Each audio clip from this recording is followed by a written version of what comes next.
Reload, recoil, accuracy এটাই M590 এর সবথেকে বড় সমস্যা। এর সাথে সাথে আমি এই ভিডিওতে দেখাবো কিভাবে ব্লেড শুভ 69 বা ওয়াসানার মতো ফাস্ট M590 চালাবা। আর আমার দেওয়া ট্রিক্স ফলো করে সহজেই তুমি 1 vs 4 করতে পারবা, স্মুথ হেডশট মারতে পারবা, তাও আবার M590 দিয়ে। এর সাথে সাথে স্পোর্টস প্লেয়াররা কিভাবে দ্রুত রিলোড করে সেই সিক্রেটটাও তোমাদের রিভিল করে দিব। সবার প্রথমে একটা প্লেয়ার যেই প্রবলেমটা ফেস করে সেটা হচ্ছে রিলোড, যেখানে একজন স্পোর্টস প্লেয়াররা এই স্পিডে রিলোড করে আর সেইখানে তোমাদের রিলোড স্পিড কিছুটা এরকম হয়। তোমাদের মধ্যে 99% প্লেয়াররা এটা জানোই না যে M590 ম্যানুয়ালি রিলোড করলে মানে গান বক্সে ক্লিক করে রিলোড করলে ফাস্ট রিলোড হয়। আর প্রবলেম যে এখানেই শেষ তা নয়, ম্যানুয়ালি রিলোড করেও কিছু ক্ষেত্রে তোমাদের টাইমিং কিছুটা এরকম আসতে পারে, বাট তুমি ফাস্টেস্ট তখনই হবে যখন তোমার রিলোড স্পিড বানাতে পারবা 0.65 থেকে 0.69 এর মাঝে। আর এই জন্য তোমাদের গান বক্সে ক্লিক করার সাথে সাথেই ফায়ার বাটন হোল্ড করে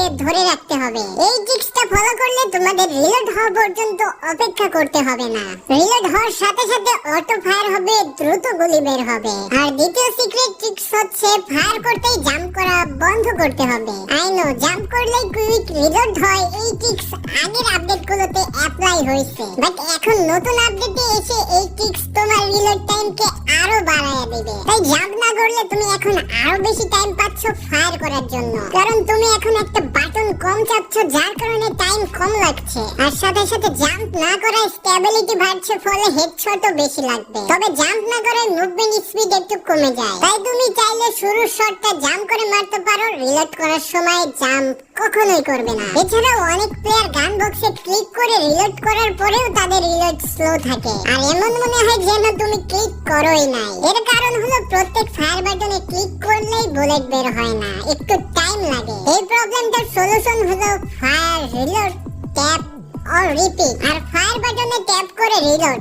এই কাজটাই তোমাদের স্পিডটাকে স্লো করে ফেলে। তাই শুরুতে ফায়ার করো, তারপর রিলোড, তারপরে ট্যাপ। এই জিনিসটাই বারবার প্র্যাকটিস করো। ওকে, রিলোড প্রবলেম তো সলভ করে ফেললাম, এখন কিভাবে রিকয়েল কম করব এবং পারফেক্ট হেডশট মারবো সেটা শিখি। তার আগে যারা ভিডিওতে লাইক করোনি লাইক করে দাও, চ্যানেলে নতুন হলে সাবস্ক্রাইব করে দাও। তোমাদের অনেক সময় এইম এনিমির গায়ে লক থাকার পরেও শট মিস হয়, গুলি অপোনেন্ট এনিমির গায়ে লাগে না, রিকয়েল হয়। আর এইটা হওয়া খুবই স্বাভাবিক, কারণ M590 গানের অ্যাকুরেসি খুবই কম, যার ফলে তোমাদের মুভমেন্টের সাথে এনিমির গায়ে গুলি লাগানো একটু কঠিন হয়ে যায় রিকয়েল করে। এটার সলিউশন হলো এইমটাকে প্র্যাকটিস করতে হবে, যেখানে তোমাকে এইম লক হওয়ার পরেই ফায়ার করতে হবে। এইমটাকে যতটা পারো এনিমির গায়ের দিকে লক করার পরে ফায়ার করো। আর গান ফায়ার করার সময় মুভমেন্ট যতটা কম করে যায় কম করো, আর যখন রিলোড করবে তখন মুভমেন্ট করতে পারো। এতে অপোনেন্ট এনিমির ড্যামেজ থেকে বাঁচবে এবং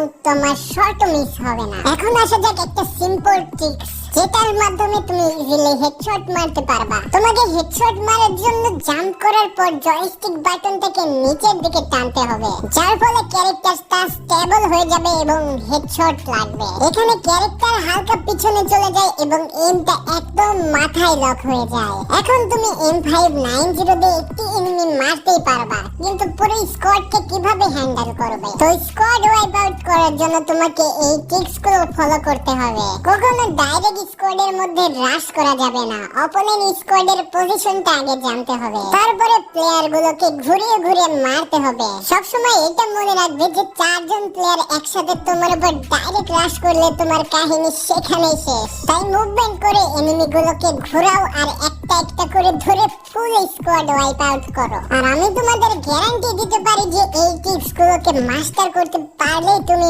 মাখনের মতো M590 চালাতে পারবে।